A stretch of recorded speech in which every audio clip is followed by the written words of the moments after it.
différends qui l'opposent au président de la commission de réception des dossiers de candidature.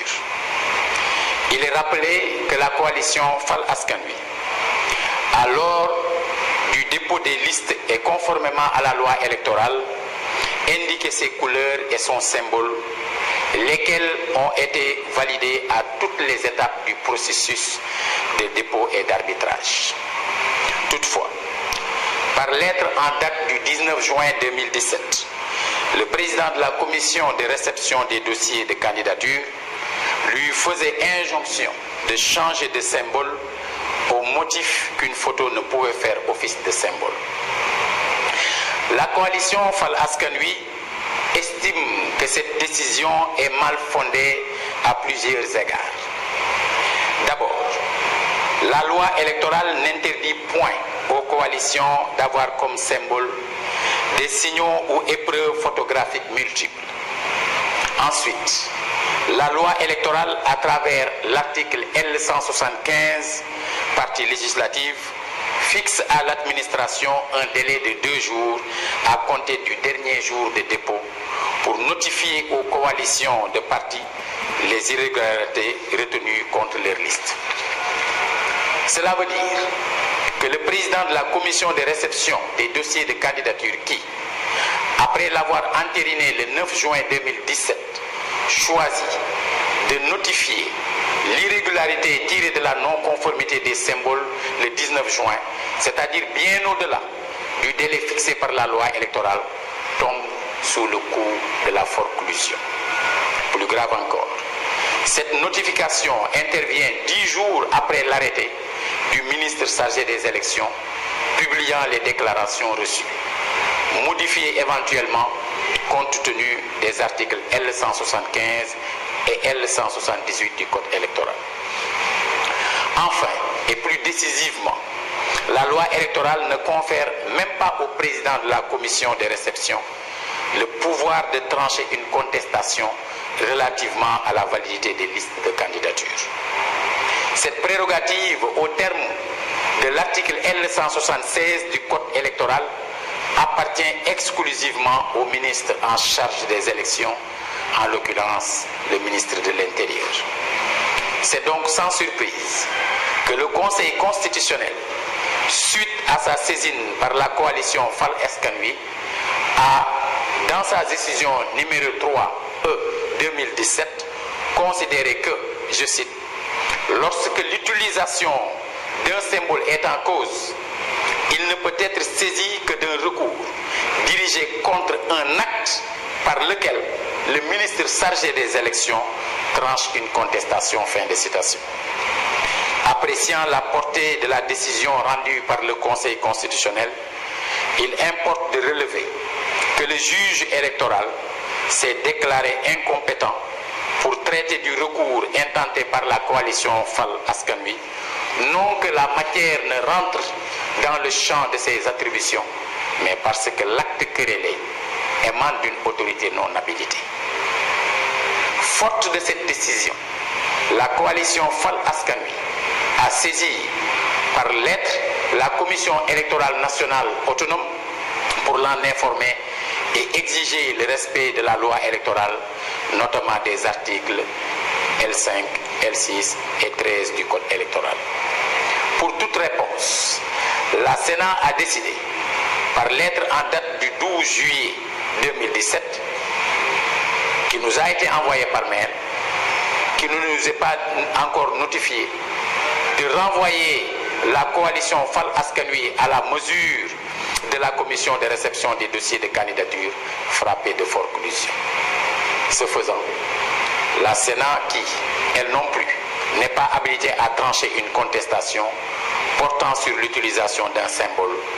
méconnaît la portée de la décision numéro 3/E/2017 du Conseil constitutionnel et encourage la violation de la loi électorale. La coalition Fal Askan Wi. mbokk yi naka ñëpp di ko defee ci fanweeri fan ci weeru mai coalition Fal Askan Wi déposé na ay liste ñu jël leen loi bi maanaam yoon wax ni commission boobu di jël liste yi ñaari fan la am ngir yër leen seet lu ci jaaduwul ñu bind ña nga xamante ne ñoom ñooy mandataire liste ba ngir wax ci ak ñoom ñu dem ba mu def juróom-ñeenti fan ministre bi nga xam ne moom mooy génne arrêté wax yan liste la ñu wéyal génne arrêté am suñu liste bokk ci yi nga xam ne ñoom la ñu nangu looloo waral ñu bokk ci élection yi te suba ga di fukki fan ci weeru juin ñoom direction générale des élections woote liste yépp muy ñeent fukki liste yi ak juróom-ñaar ngir ñu waxtaan ci couleur yi ndax day am yu nuroo ngir ñu waxtaan ci tur yi ndax day am yu nuroo ngir ñu waxtaan tamit ci li nga xam ne moom lañ tuddee symbole ñun ba ñuy déposer liste laaxatuwuñu photo Talla Sylla bii mu nekk ci position wu mel ne kuy waat moom la ñu jël def ko suñu symbole moom la ñu bind ci récépissé bi nga xam ne moom lañ ñu jox ba ñu déposé ñoom ñu romb ñaari fan ya ñu amoon te amul benn këyit buñ ñu bind pour wax nañu am na benn problème ci seen liste ba ñu demee di def arbitrage ci fukki fan ci weeru juin amul benn liste ci ñeent fukki yeeg juróom benn ya ca topp ya tegu ci ñun boo xam ne nee na d'accorduma ci symbole bii ngeen bëgg a def ñu dem ba juin def fukki fan ak juróom-ñeent président commission bi doon recevoir liste yi donc ñoo bind nañu may nañ leen ñaari fan ngeen dindi photo bi ndax photo mënta nekk symbole ñu xamaloon ko ni ko du ñun ak yow ndax liste yi ñoom ñooy seet lu leen neexul ci symbole yi lu ñu d'accordul ci symbole yi ñu dem ministre bi bu ko tranché jox kenn dëgg ku ci kontaanul nga dem ci conseil constitutionnel bi nga xam moo yore yoon ci wàllu élection législative mu bind lettre ci fukki fan ak juróom-ñeent yooyu ci weeru juin ñu jël lettre boobu yóbbu ko ci yoon maanaam ci conseil constitutionnel tontu bi conseil constitutionnel tonto dafa ni lii duma ko àtte li tax duma ko àtte mu ni bu fekkoon ne ministre ba ca boppam moo jëloon dogal dinaa àtte ndax moom moo am sañ-sañu jël dogal mais duma àtte lettre bu président commission bind parce que kooku amul sañ-sañu bind ñun ñu xaatim lettre informer ministre bi donte sax war na koo yëg nag waaye ñun suñu wàll lañ def mooy bind ministre bi xamal ko ne ko conseil constitutionnel nee na nangam bu ko defee moom su dee dafa am dogal bu muy jël mu jël ko te sax nag moom pour mu jël dogal du yomb ndax amul benn liste boo xam ne dans les délais contesté nga ñun li nga xam ne mooy suñu symbole ñu toogaat ba fan yi président commission boobu ñu waxoon ne yow amoo sañ-sañu bind ci wàllu yi ministre bee ko war a def bindaat ñu ne ñu benn fan lañ leen may ngeen wut beneen symbole wala ñu defar seen bulletin yi te symbole bii du ci nekk maanaam photo Talla Sylla bi du ci nekk